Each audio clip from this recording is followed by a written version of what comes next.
Welcome to Hard Talk. I'm Stephen Sackur. When it comes to populist politics delivered with menace, no one does it quite like Rodrigo Duterte, elected president of the Philippines a year ago. Since he came to power, around 7,000 people have been killed in his war on drugs crime. Human rights groups are aghast, but a majority of Filipinos seem to like his iron fist. My guest is one of the president's fiercest critics, Senator Trillanes. Is Duterte taking the Philippines and the region in a new direction?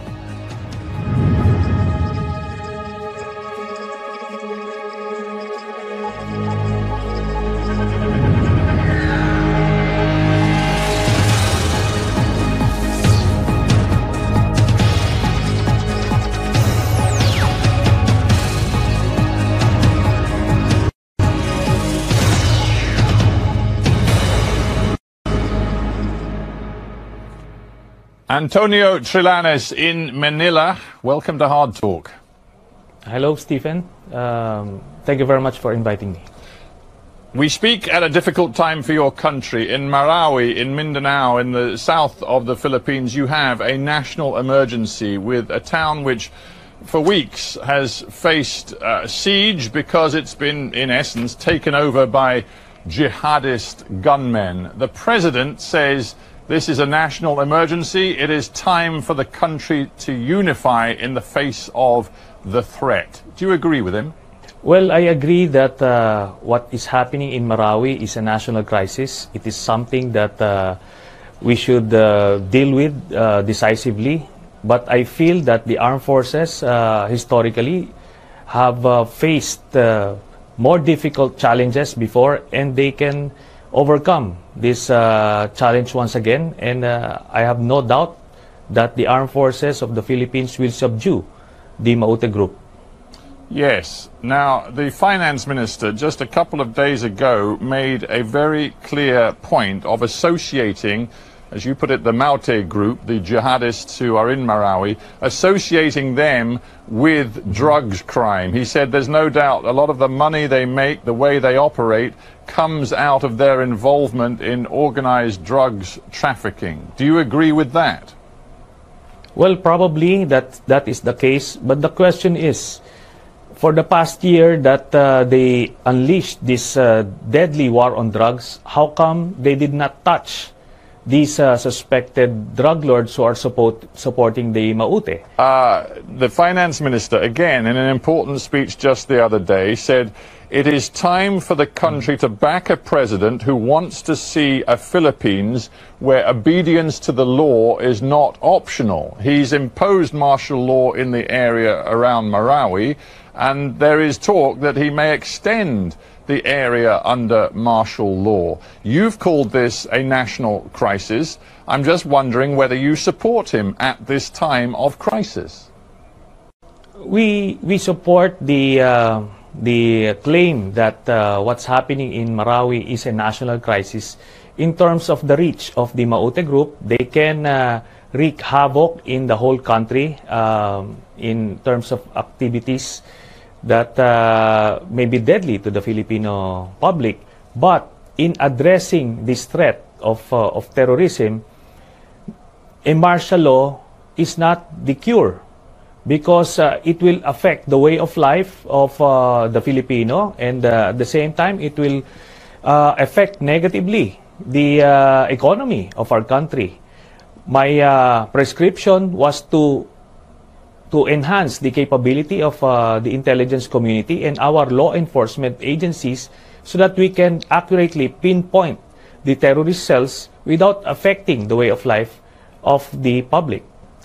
Isn't the truth, Senator Trillanes, that the Filipino public elected Duterte to the presidency because they wanted a tough guy? They wanted a guy who could impose order on the Philippines. And if one looks back at the situation when he took over, the Philippine Drug Enforcement Agency stated last year that 92% of districts in Manila, for example, were affected by drugs, the overwhelming drug of choice being crystal meth. your country was in a parlous state. Drugs crime was at the center of it, and that is why Duterte was voted in to deal with it. Yes, he created actually his own crisis. Let me just go back to that premise. 98% of the districts in Metro Manila, but for the whole country, only 27% of the barangays, as we call it, are affected or influenced by illegal drugs. And in terms of national statistics, we only have 1.8% of the population that has used illegal drugs. Most of it are marijuana, compared to the global average of 5% of the population. So in fact, our drug problem is not as bad as it seems. While we agree that it should be addressed, but it is not the primary or the only problem in our country. Are you a Democrat, Senator Trillanes? Yes, I am from the Nacionalista Party. No, I didn't yes, mean in terms of party affiliation. I just Democrat, meant in terms of your commitment to democracy. Because it seems to me fairly clear that Duterte, whatever you think of him, was straightforward with the public. His platform was quite clear. I'm just going to give you one quote from his campaign. He said, "Forget the laws on human rights. If I make it to the presidential palace, I will do just what I did as mayor in Davao. You drug pushers, you hold up men and do nothings, you'd better get out because I will kill you. I'll dump you into Manila Bay and I'll fatten all the fish with your bodies." That was his platform, and he won a clear victory. Yes, but during the campaign, the public just thought that this is just rhetoric to make the campaign speeches more dramatic. And we have a set of laws. It doesn't mean that he said that during the campaign and he was voted into office just the same. It doesn't mean it will give him the license to kill our own people. He should still be made accountable for his actions outside the law. Do you think his war on drugs is working? Definitely not. As I mentioned, only the poor people, suspected users and drug pushers are being killed. Running total at least would be more than 9,000 already. But he has yet to touch the big-time drug lords, which are already mentioned in the list of various law enforcement agencies. It's not easy for me to judge, but looking at the comments made by members of the public in Manila to news agencies, they're saying things like, the streets are safer now. Here in the Philippines, we needed a ruler with an iron fist. These are quotes from the general public. That seems to be the mood. The ratings for Duterte still remain high, 75% approval rating. I'm just wondering whether your comments, which are constantly negative, are out of tune with ordinary Filipino opinion.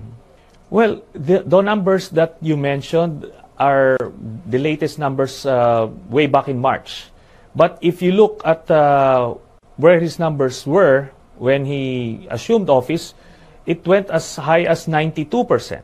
So in less than a year, it went down by 17 percentage points. Well, and I believe the numbers, believe me, Senator, if a Western politician could command 75% approval ratings, they would regard that as the happiest day of their life, believe me. Well, I agree. But the issue here is the bulk of the Filipino public are not really aware of what's happening on the ground.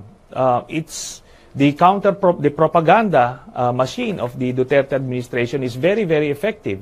And bulk of the Filipino public are just busy with day-to-day living that they don't really get to know the magnitude of the damage that Duterte has done. That's why historically in the Philippines, the popularity ratings go down as the information have radiated to the general public. And I believe the numbers would continue to go down as they know more and more about the real situation. Right. Well, talking about the real situation, you personally seem very committed to trying to bring legal action against President Duterte for his past actions, particularly going back to his past actions, particularly going back to his long time as mayor of Davao in Mindanao. Now, is it indeed true that you are still offering your help to an individual called Arturo Lascanas, who worked in the so-called death squads that were operated in Davao during the time of the now president's running of the city? There's some confusion about whether you personally have intervened to safeguard Mr. Lascanas. What's the situation? I assisted Mr. Lascanas when he appeared in the Senate. We provided security for him while he was there, while he was testifying. But when the state filed cases against him, and now he is technically a fugitive, I personally do not know where his whereabouts. But here's the thing: we already have a witness that that would testify. Yeah. I mean, you've made great play of his testimony, and we should remember it's very dramatic. I mean, back in April, I think he testified that he heard Mr. Duterte say, and he was talking, of course, of drugs criminals, suspects, throw them in the ocean or the quarry, make it clean, make sure there are no traces of the bodies. There was one particular story where Mr. Lascanas claimed that Duterte had signed off on the murder of the pregnant wife and 4-year-old child of one particular drugs crime suspect. Do you really believe this testimony, and do you believe it adds up to something which should lead to legal action against Mr. Duterte now that he's president? Most definitely. I believe his testimony, and in fact even the state believed him enough that they used the testimony in the Senate to file cases against him. Maybe it's in Mr. Lascanas' interest now to blame Duterte for actions which he himself took. I mean, the man is a self-confessed murderer many times over. It seems a little odd to me that you, as an experienced politician, would put so much faith in a self-acknowledged mass murderer. The testimony that pinned down Mr. Lascanas was about the murder of a journalist in the Philippines. Mr. Lascanas has no interest whatsoever with the journalist. Even in his testimony, he was just part of the planners. He was not even the trigger man in that murder. And now the whole country saw that testimony, and it's not only my own judgment that we believe Mr. Lascanas. A great number of people believe him as well. The thing is, this isn't just about the law, it's also about politics. And I come back to the point, I mean, Mr. Duterte has said many different things at different times. In a sense, one could compare him in that way in which he is difficult to pin down to, you know, other prominent politicians of our time who use Twitter to send different messages at different times. But the point about Mr. Duterte is, in May 2015, for example, he said, "Am I the death squad?" It's true. That is true. So again, he has put his own record in front of the Filipino public, even to the point of discussing his association with death squads. And the Filipino public decided this was the man to clean up your country. So in political terms, it seems to me you're bashing your head against a brick wall. Well, I'm not about to give up on this, even on the Filipino. It will take some time because the propaganda of the Duterte administration is getting in the way of the flow of information or the flow of the truth to the public.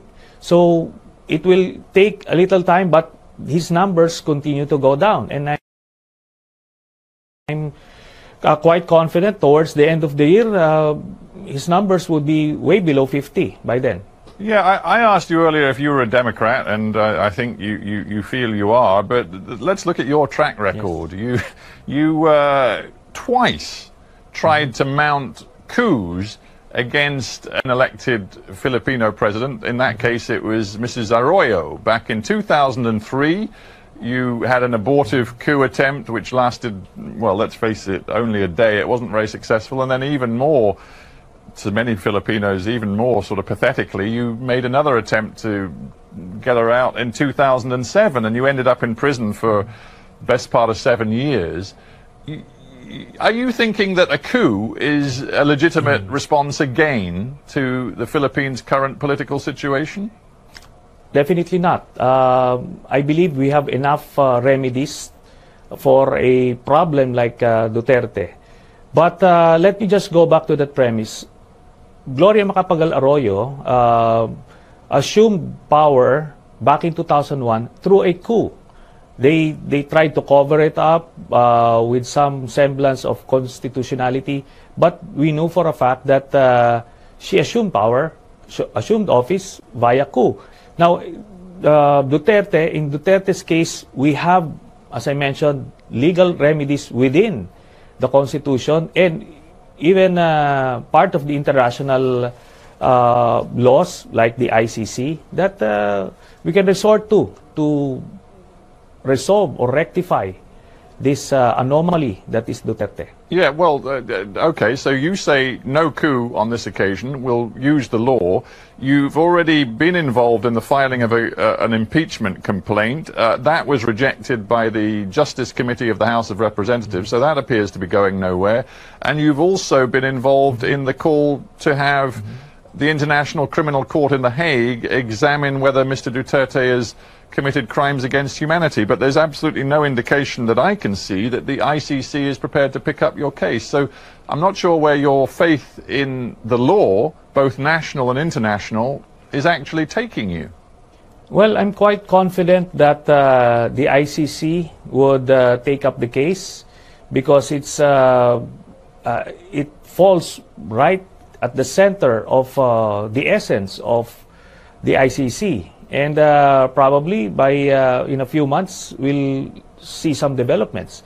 Now, as far as the impeachment is concerned, next year we can also again file an impeachment case against Mr. Duterte if we still have a democracy by then, because I believe Duterte at some point will install a revolutionary government via martial law, because that's the only way, that's the only kind of governance that he knows. As you mentioned, in Davao City, he ruled like a tyrant, a king, a whimsical king at that. So that's the world that he lives in. That's why he can't deal with active members of the opposition. He cannot deal with the objective media, both local and foreign media. Do you feel safe, Mr. Trillanes, saying these kinds of things, given what you also say about Mr. Duterte's style and character? Well, there are things that one must do as a public servant, and this is not the first time that I went up against a sitting president, a sitting vice president, and a very powerful Senate president. So I believe I'm just being consistent, regardless of the dangers that I could probably face. Well, yeah, you spent 7 years in prison. You thinking you might be spending a few more years in prison before too long?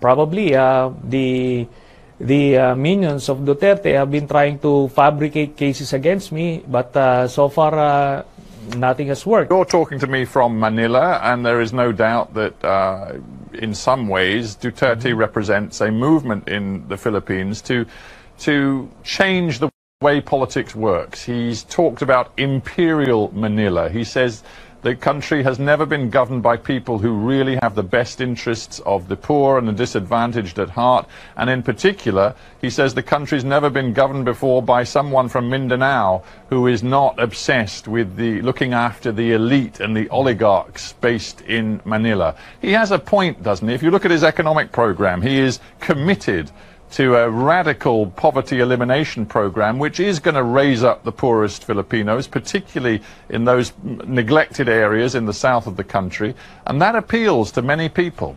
Well, that's the campaign rhetoric, but 1 year from his election into office up to this point, he has yet to actually come up with an economic program for the poor, and in fact, he has been killing them.